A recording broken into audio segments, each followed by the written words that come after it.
Hey, it's Todd Newton. Welcome to the Tattooed Traveler, and welcome to Ybor City, a great little neighborhood here just northeast of Tampa, Florida. Now, the history of Ybor City is fascinating. Back in the late 1800s, early 1900s, hundreds of thousands of immigrants from Cuba, Spain, Italy flocked to this neighborhood because of the booming cigar industry. Cigar workers were paid handsomely, and they rolled hundreds of millions of cigars every single year, giving Tampa the nickname, that's a nice motorcycle, giving Tampa the nickname of Cigar City. I'm gonna show you around.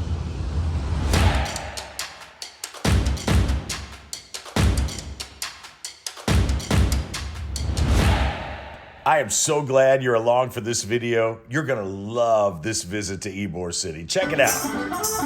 She don't stand no fooling, my baby.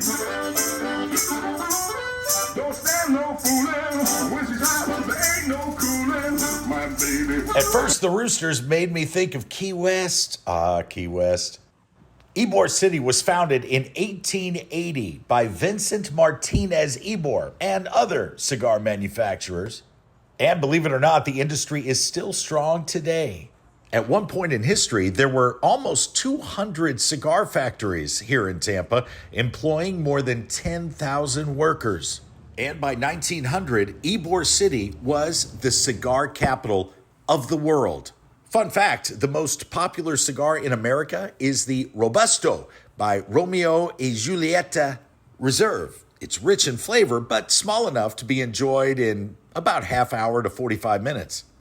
But out of all of Tampa's cigar factories, only El Reloj still operates. And deservedly so, it is listed in the National Register of Historic Places. Yes, there is much to see in Ybor City, so plan on making a day of it. We started ours with a visit to the Spook Easy Lounge. In the morning, they serve coffee. In the evening, they serve booze. And let's face it, this open sign will catch anybody's eye. Upon entering, I thought, all right, there's a little bit of a Disney Haunted Mansion vibe happening here. But the more I walked around, the more I realized it's that times 10.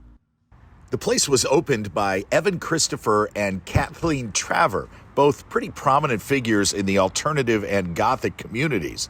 And they realized that other than the great parties thrown in those communities, there's really no place for folks that live that lifestyle to go where they can feel accepted, comfortable.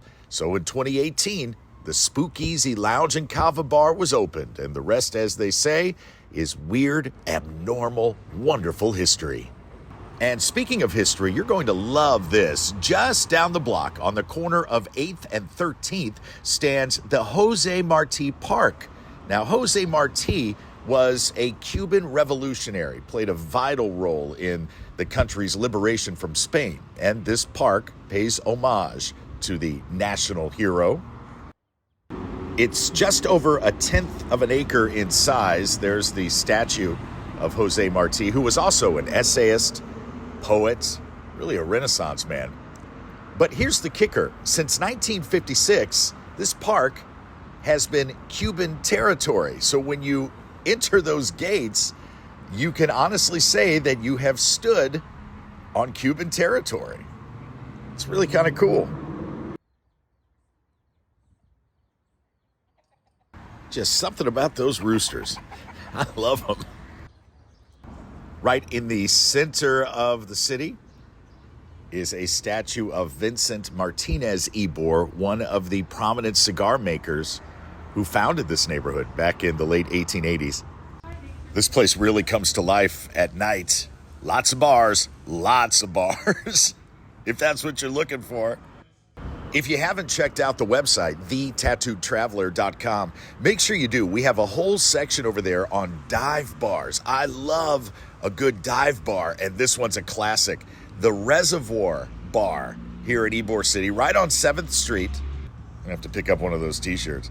But it has everything a dive bar should. Graffiti on the walls, sticky floors, stickers on everything, cheap beer, and this, the greatest vending machine in the history of the world. Look at some of these selections. Porn and chicken. Don't buy this on a first date. Obscene fortune cookies. Oh, I see what I'm getting. Ridiculous socks. Yes. Let's open them up, see what we got. Wonder Woman socks. And how many people do you think have been tossed out that back door? Love the Reservoir. But I think where the culture and the history are most prominent, other than the cigar making, is in the food. I mean, come on, this is as authentic as it gets. Oh, I do want to show you this. The Rough Riders, Teddy Roosevelt's crew, they rode through here. I bet those guys were some rough and tumble characters, man. But it's all about the Columbia restaurant. This restaurant is world famous, and rightly so. I'll tell you right out of the gate that reservations are pretty much required here. Open Table is a great resource for that. Look at those beautiful tiles. The artwork is extraordinary, and we haven't even passed through those doors yet. And there's the man right there, Casimo Hernandez Jr. Did he have some stories to tell or what? In fact, this door once led to an old speakeasy. But Casimo came to Tampa with his 4 young sons searching for a better life, and in 1903, he opened the Columbia Saloon, which grew into the Columbia Restaurant. The menu is packed with culinary greatness, and many of the dishes prepared tableside. Trust me, everything you've heard and read about the Columbia is absolutely true, and this is the Cuban sandwich that made him famous. You'll hear angels sing with that first bite. Now, if you've been a subscriber for a while, thank you. I love you. You no doubt know I have a great respect for the art of tattooing and the legends of the craft. One of those being Doc Dog. Ooh, look at that. The Undertaker was tattooed here. Doc was the king of Las Vegas tattooing for decades. Now he's here in Ybor City, and I wanted to have young Andrew here put a piece on my leg to document my trip to this great neighborhood. So thank you, Andrew, and thank you, Doc, from my YC. I love Ybor City. You will love Ybor City. We had the finest Cuban sandwich we've ever had. We got tattooed, had a couple of drinks, and that Florida sun is shining. Make sure you like the video, subscribe to the channel. From Ybor City, it's Todd Newton. We'll see you a little further down the road.